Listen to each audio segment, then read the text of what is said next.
नमस्कार। आज अपने मानव के आर्थिक क्रियाकलापों के बारे में जानेंगे। आर्थिक क्रियाकलाप है किसे कहते हैं? मानव अपने जीवन यापन के लिए कोई भी क्रियाकलाप है करता है उसे आर्थिक क्रियाकलाप की संज्ञा दी जाती है। आर्थिक क्रियाकलापों को मुख्यतः 4 भागों में बांटा गया है, वैसे माने तो अपने 5 भागों में बताते हैं। जो क्रियाकलाप है मानव ने सबसे पहले करने स्टार्ट किए उन्हें प्राथमिक क्रियाकलाप के नाम से जाना जाता है। तो अपने सबसे पहले स्टार्ट करेंगे आर्थिक क्रियाकलाप से। आर्थिक क्रियाकलाप को मुख्यतः 5 भागों में बांटा गया है। प्राथमिक, द्वितीयक, तृतीयक, चतुर्थक और पंचम।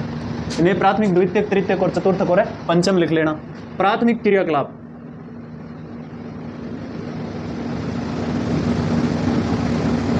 प्राथमिक क्रियाकलाप है प्रत्यक्ष रूप से पृथ्वी से जुड़े होते हैं। इनमें से कौन कौन से शामिल होंगे? अखेट, संग्रहण, उसके बाद में सबसे पहले मानव ने शिकार करना शुरू किया, उसके बाद में शिकार को रिजर्व करना यानी संग्रहण करना स्टार्ट किया, उसके बाद में कृषि, पशुपालन, खनन आदि, मत्स्य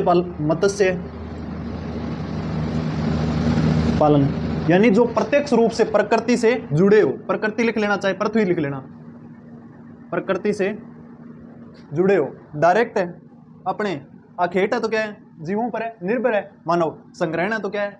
वन्य जीवों या वन्य उत्पादों के संग्रहण पर मानव है, निर्भर है प्रकृति पर। कृषि है तो वर्षा होगी, सिंचाई के साधन उपलब्ध होंगे, भूमि उपलब्ध होगी, तभी क्या है? मानव डायरेक्ट प्रकृति पर है, निर्भर है। तीसरा होगा पशुपालन। पशुपालन भी प्रकृति पर है, निर्भर है। खनन है, खनिज प्रकृति में पाए जाएंगे पृथ्वी पर, तभी क्या मानव उनका खनन कर पाएगा। मत्स्य पालन है, जल संसाधन प्रचुर मात्रा में होगा, तभी क्या है? मानव है खनन कर पाएगा। तो ये क्या है? डायरेक्ट है, प्रत्यक्ष रूप से प्रकृति से जुड़े होते हैं, उन्हें क्या प्राथमिक क्रियाकलाप की संज्ञा दी जाती है। अब प्राथमिक क्रियाकलाप में लगे श्रमिकों को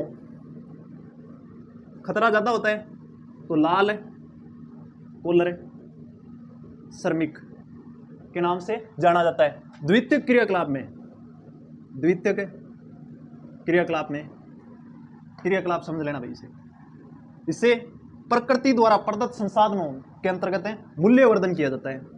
मूल्यवर्धन जैसे मिट्टी से ईंट बनाना, मिट्टी से बर्तन बनाना, उद्योग है, निर्माण उद्योग है, विनिर्माण आदि क्रियाकलाप है द्वितीयक क्रियाकलाप में शामिल है। इनके अंतर्गत श्रमिकों को ब्लू कॉलर के नाम से जाना जाता है। ब्लू कॉलर, लाल से क्या है? खतरा कम है और थोड़ी इनकम क्या है इनकी ज्यादा होती है, तो इन्हें नीली कॉलर श्रमिक के नाम से जाना जाता है। अब तृतीयक क्रियाकलाप के अंतर्गत जो प्राथमिक व द्वितीयक से प्रत्यक्ष रूप से जुड़ी हुई सेवाएं हैं, बीमा, बैंकिंग, यातायात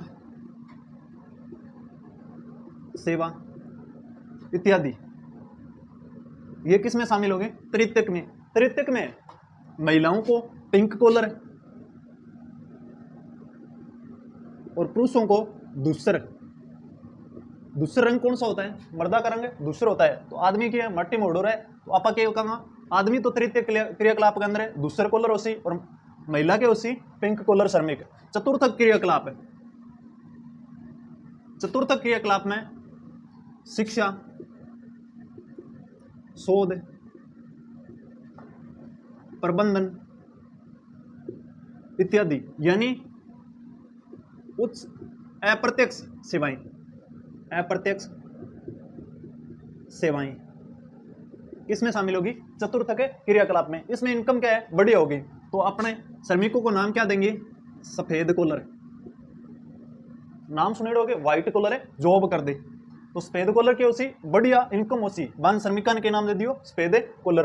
अब अंतिम बचेंगे श्रमिक स्वर्णिम कॉलर।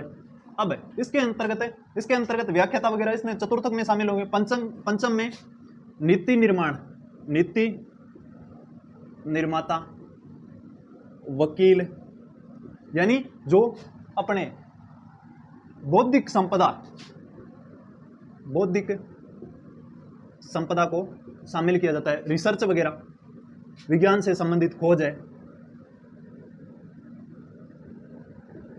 ये पंचम पोलर में सम्मिलित किया जाता है। इन्हें क्या है, अपने कॉपीराइट का अधिकार मिलता है, रॉयल्टी दी जाती है, तो इनकी एक बार कोई भी खोज होने के बाद इनकी 7 पीढ़ियों को कमाना नहीं पड़ता है, तो इन्हें क्या नाम दे दिया, स्वर्णिम पोलर श्रमिक। अब इन्हें अपने विस्तार से आगे कंटिन्यू वीडियो में पढ़ेंगे। धन्यवाद।